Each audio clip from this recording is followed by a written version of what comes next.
inspiring conference, workshop, reflection. Thank you all. Thank you. Yes, thank you to everyone. And I want to encourage people to continue the thread of thought about what can be done and share this information with each other. One thing that we're going to try to do, if Rosemary's able, is to share the information in the chat. It's been a little bit harder for me to keep track of than I imagine. The print is smaller than my bifocals allow.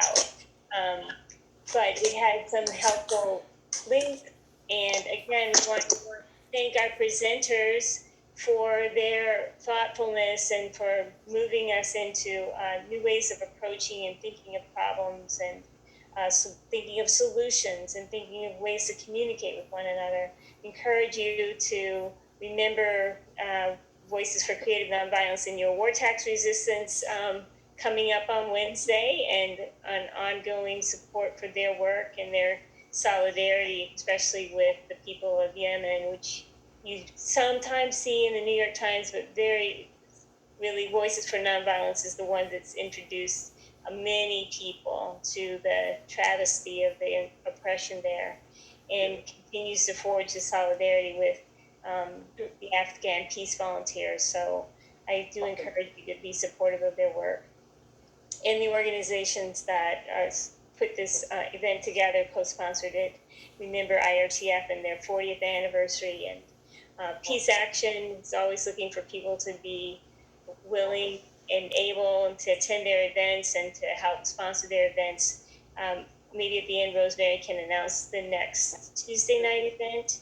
And Michael, thank you for reminding me that the Sierra Club of Northeast Ohio is one of the co-sponsors. Very important. In our initial letter to the Science Center, the Great Lakes Science Center, we mentioned that the U.S. military is one of the largest polluters in the world, and what to continue to draw those connections between the climate movement and this movement to eliminate militarism throughout.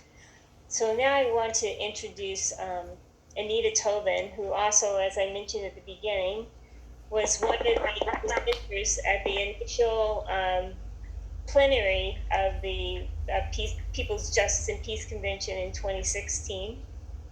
And we're almost at the 4th anniversary of it.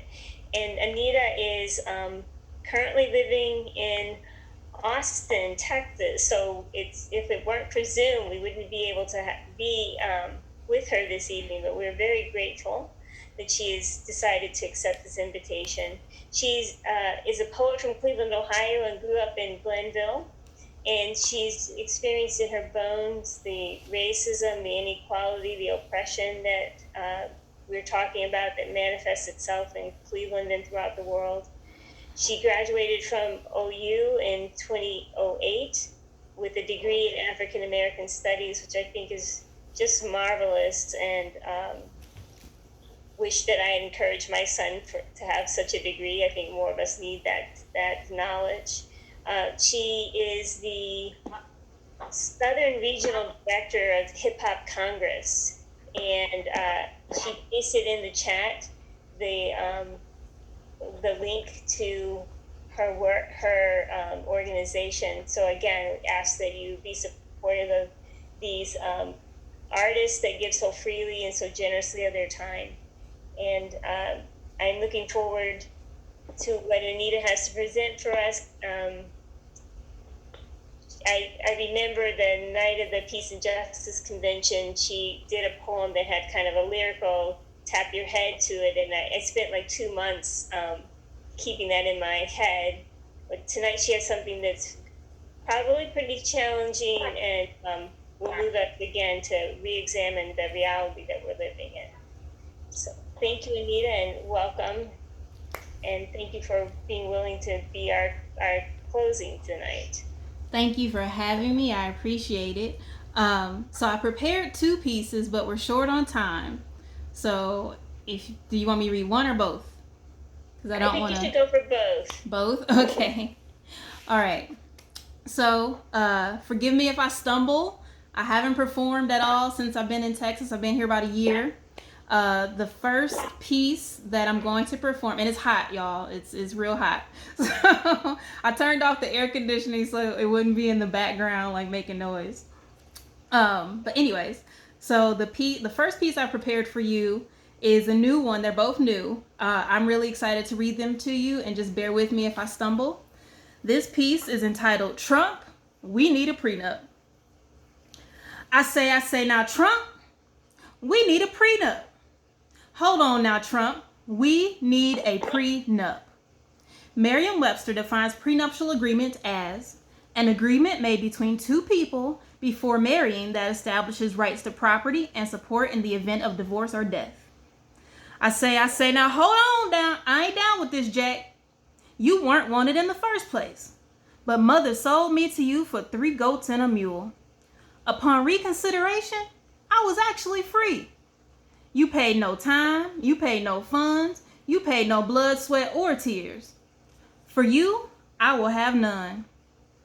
Preying on fears I never knew I had. Preying on my naive mind. Preying on my family's land. Threatening their existence. So for me, they paid 3 goats and a mule. A dowry far more than what it was worth. I say now, Trump, we need a prenup. Your house is a dump. How many kids? None of them have skills. They've never known strife, nor true hunger without knowing the next time of their next meal. Your belly only full on hopes and dreams, when that's the only meal that seems real. I say now, Trump, I want a prenup. I will leave you dead, and all I want in the end is my family's land, the property they paid you for me. 3 goats and a mule, that was the agree. The deal was done now. I don't want to look back. And now we have a son. I'm divorcing you, Jack. Leaving you with everything. You charge a price entirely too high to pay. I'm taking my 3 goats and a mule and going away. You seem to forget who runs this show. Well, no more. I'm standing up for me. If all I have is a dime, then that's just fine with me. Trump, with you and your dump, I want a prenup. You thought you were Mr. Cool, when all you are is a plum fool. Your house is a dump. Orange dust everywhere. How do you move around in there? I require an N95 mask to breathe in this place. It's for your safety and my sanity. I never knew the Grinch had a hidden part on his family tree until I met you. Now I know to the Grinch I should not have been so shrewd. If only I'd known the option was going to be you. Honestly, ew, okay? I say now, Trump, we need a prenup. Before you, we were on our way up. But other people, not me, wanted a change to a clown reality star. Does no one remember Reagan? He was a star. Popularity vote. Here we are again in the same boat. Don't these people know Hollywood is only capable of shrouding the problem? It's a joke. Not good for solutions, but here we are again, occupying a seat never meant for him. Trump, after seeing your dump, I want a divorce. Return me to what I gave in the prenup games. That's all I require to remain the same. Trump, you made this place a dump. Now give me my prenup. Hiding children in closets behind contracts they've never seen. Trading people like candy on the playground scene. This isn't the stock market, but if it was, you'd be down negative sales figures. Your worth is not tied up in our value, because before I knew you, we were George and Wheezy, on our way to living easy. Then here you come, screaming about antiquated greatness of corruption. You are not the prodigal son. Delusional. That's your mind. Now our time of need, you take a blind eye. Siding with vermin. You are the leader of the savages. No Bible passages were created equal, but everything about you it was created in evil. I say now, Trump, we need a prenup. Don't argue with me about the family tree. I know my history. I've learned my lessons of my past. Yet here you are, even more crass. Sitting here as I live and breathe, the ringleader of the show, bar none, and basically lethargic, circus of one. I say, now Trump, I need a prenup. I need to protect me from my greatest enemy, you. Mr. Cheeto pedophile, I said I can't take no more. Paint as bloodshed riddles the streets. Yet you act like you don't see me. Children the same ages of all 27 in your lot. Each person has a story, unjust, on how you sentenced them to rot. Ignoring the basic needs of a country built as a pillar under Obama. An example of active equality. In less than 3 years, you managed to legalize misogyny. Under your administration, all we have are late registrations. You'd have us go back to segregation. You are spoofed by 100,000 teens. Woohoo! Good for them. Now, if only we could make you go poof into thin air. Gone. It would be like you were never there. Trump, we need a prenup. I'm enacting today. Trump, we need a prenup. A life sentence for you to stay far, far away. No politics, no bindings. And your millions to billions, we the same people shall be minding. We found the perfect island for you with a great view. Alcatraz is a park now. I'm sure no one would mind if we made it a zoo just for you. There'll be food, a private play area, and all the grub worms you can eat. I hear they're a delicacy. For a zoo animal such as you, Trump, we need a prenup. Before Corona takes us all away, Cal gone. I say now Trump, one last plea. We need a prenup. Divorce today. Post haste, posthumous, immediately. Trump, we need a divorce. Not for you, but for our sanity. Thank you. So that was Trump, we need a prenup. So I hope you like that one. It came about, I was having a discussion with one of my friends and we were talking about Melania. I was like, man, that's gotta suck. Like, you're his wife, that's awful. And you know, she went to be Miss Universe, and you do that to be somebody of worth, someone that people want to look up to. We don't have that option with her right now. So yes, so that was me as if I were in her shoes, so to speak, because her country also removed the statue they had of her, which is weird that they put one up in the first place. But anyways, I digress on that one. The second and last poem of this evening is another new poem I wrote. It is called Major Day, and I hope you like it. Major Day. Firearms, the chosen charms of the streets. They dismantled our leaders, removing our fathers and mothers and our father and mother figures, all by force in a major way. We need a major day, honoring those children, fallen, gone too soon. We say we need a voice. Each voice steps up. Very few are listening. They fear a black planet, but have yet to go for a black plan yet.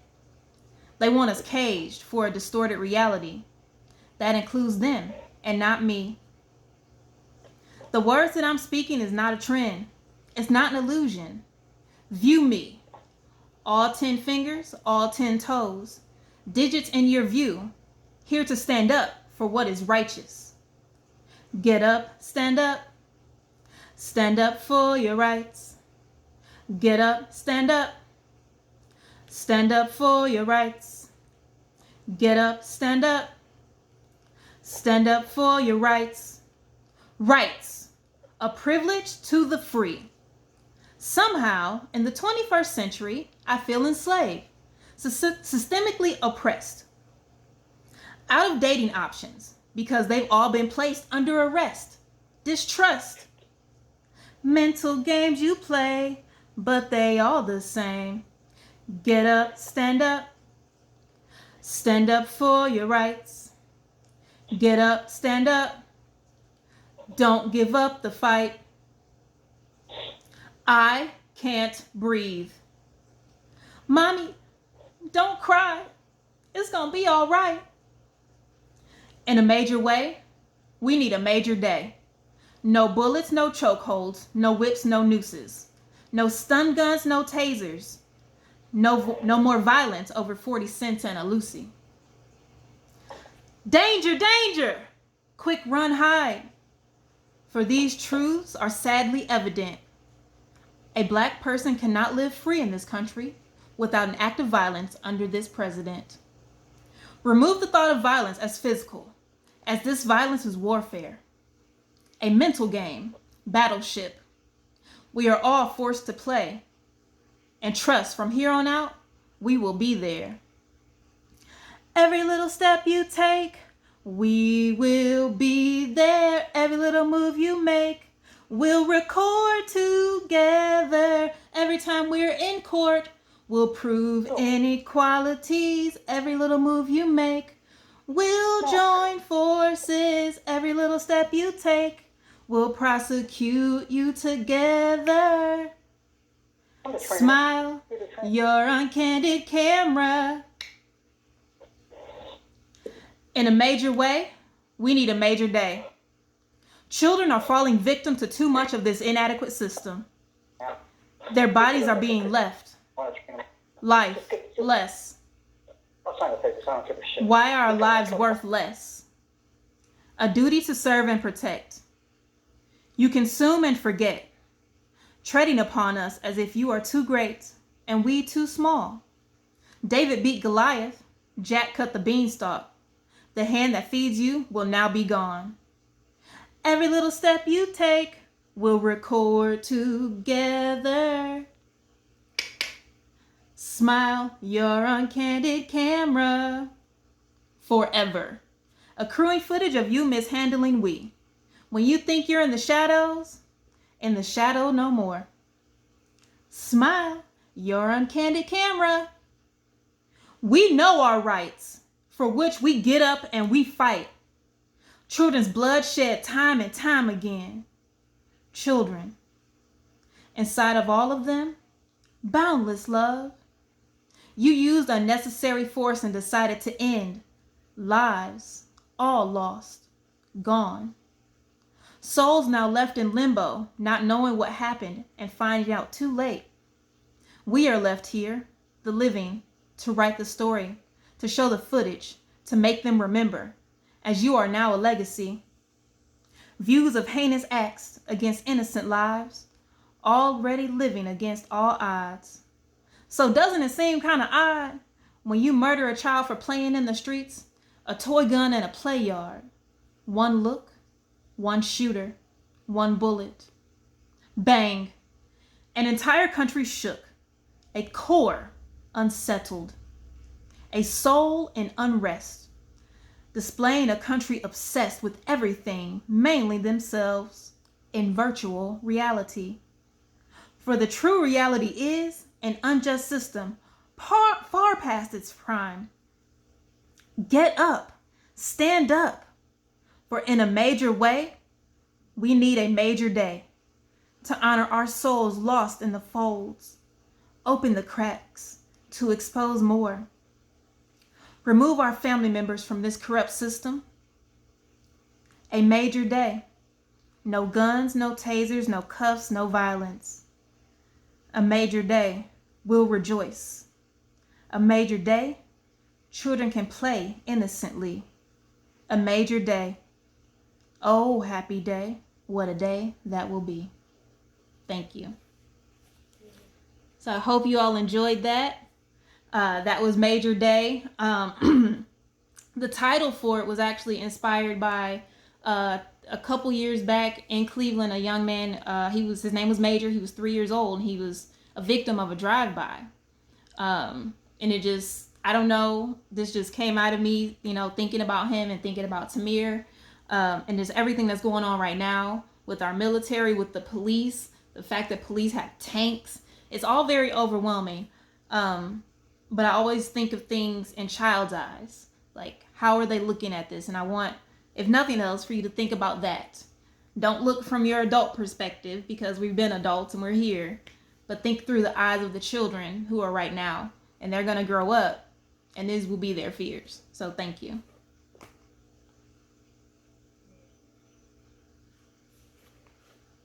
Thank you, Anita. And Rosemary, I don't know if you wanted to have the last word, but we want to thank you especially for taking on your shoulders the heavy obligation of making sure that the technology worked. And I felt nervous about it for you, and so I'm sure that you felt anxious, but really grateful that you took that on and did that for us. I want to thank all the participants for hanging in there. Zoom is not how we'd like to do this, right? We'd rather be in the same room and connect and see Kathy's eyes and feel her passion. And but this is the reality that we have, and I'm so grateful that people are willing to come and be a part of this platform and to continue these conversations and these actions. So if we're able to, we're going to try to save the chat and email it to people. I want to encourage people to do a email or a letter for Tax Day on Wednesday, and to look up the War Resistor League, the National War Tax Resistance Coordinating Committee, Voices for Creative Nonviolence, and all IRTF, all the sponsors